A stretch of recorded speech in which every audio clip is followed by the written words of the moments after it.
नमस्कार, मैं डॉक्टर रेणु अरोड़ा आज आपके सामने उपस्थित हूँ कुछ नए विचार, कुछ नई भावनाएं लेकर। आज जो मैं आपके सामने अपनी भावनाएं व्यक्त कर रही हूँ, अयोध्या में 5 अगस्त को राम जन्म का उत्सव जो है वो मनाया जा रहा है।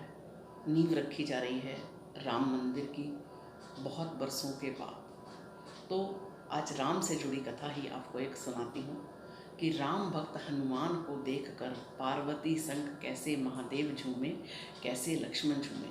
जब राम जी अयोध्या से अब वनवास काटकर अयोध्या में अपना राजपाट संभाल रहे थे, तो एक दिन भगवान शिव ने पार्वती को कहा कि भगवान राम जो हैं अपने राजपाट को संभाल रहे हैं, चलकर जाकर उनके दर्शन भी करने चाहिए, उनसे मिलना भी चाहिए और उनका हालचाल भी पूछना चाहिए। माता पार्वती को क्या चाहिए था, वो भी तैयार हो गई और भगवान शिव जो हैं भगवान राम के दरबार में, उनके महल में पहुँचे। तो भगवान राम बड़े खुश हुए और माता जानकी भी बड़ी खुश हुई कि माता पार्वती उनसे मिलने आई हैं। तो भगवान शिव और पार्वती बात कर रहे थे भगवान राम से। उन्होंने पूछा, अरे आपका भक्त हनुमान यहाँ नज़र नहीं आ रहा, वो कहाँ है? माता जानकी खाना बनाने चली गई। तो भगवान राम ने कहा वो वन में है, वो वन में विश्राम कर रहा होगा या वहाँ बैठा होगा, आप जाकर वहाँ पर उससे मिल सकते हैं। तो भगवान शिव जो हैं उद्यान में चले गए। वहाँ जाकर वो क्या देखते हैं कि हनुमान की जो सांसों के साथ जो खर्राटे चल रहे हैं उसमें राम नाम की ध्वनि पैदा हो रही है, और वो राम नाम की ध्वनि इतनी अलंकृत हो रही है कि उससे पेड़ की ढालियाँ भी जो हैं वो बार बार झूमती चली जा रही है। और हर लय में जितने खर्राटे, जितनी सांसें उनकी चल रही हैं, हर लय में खर्राटे में राम नाम की ध्वनि गूंज रही है।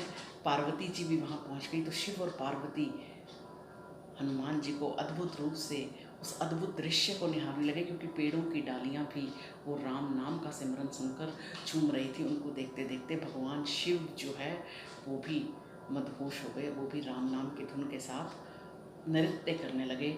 माता पार्वती भी राम राम कहते नाचने लगे। और ऐसी झनकार देखकर, ऐसा अलंकरण देखकर स्वर्ग के सब देवता बड़े प्रसन्न हो गए, वो भी ऊपर से राम नाम की धुन में मस्त हो गए।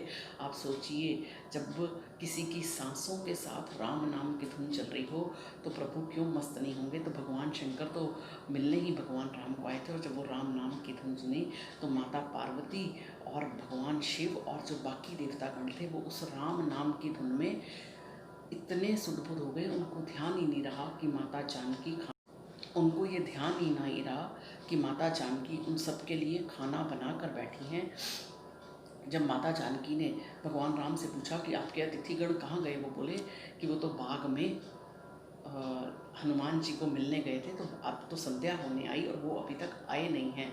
तो भगवान राम और माता जानकी जो हैं वो भी उद्यान में वहाँ पहुँचते और वहाँ का नज़ारा देखकर खुद भी राम नाम में झूमने लग गए। और भोजन ग्रहण करने का जो था वो सब जो है बीच में ही रह गया। तो वो जब बगीचे में पहुँचते हैं तो राम नाम की धूम मची है, हनुमान जी सोए हैं, खर्राटों से उनका राम नाम निकल रहा है।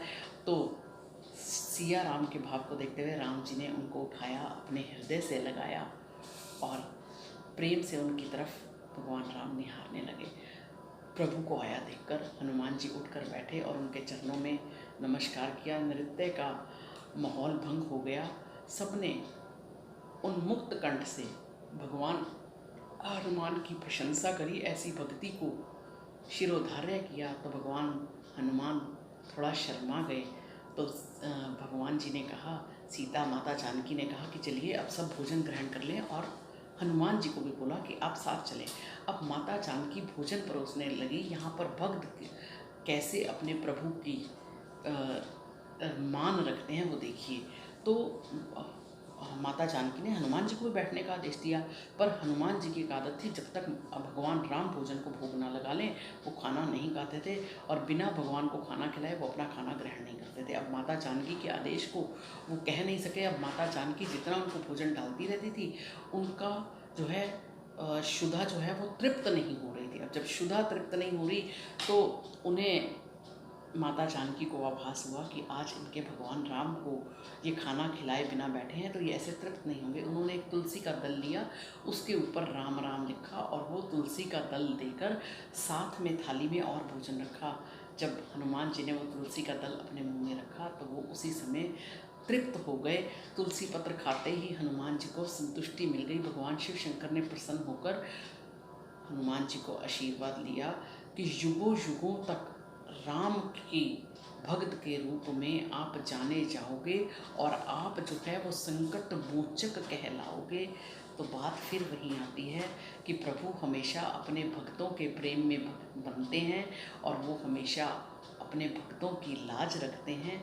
तो इन्हीं शब्दों के साथ मैं अपनी वाणी को विराम दूंगी। अगर आपको मेरी वीडियोस पसंद आ रही हैं तो इसे अन्य लोगों के साथ शेयर करना ना भूलिए। मैं ट्विटर, इंस्टाग्राम, यूट्यूब पे हूँ, मुझे फॉलो करना ना भूलिए। और मोटिवेशनल थॉट्स पढ़ने हैं तो drrenuarora.in पर जाकर आप पढ़ सकते हैं। धन्यवाद।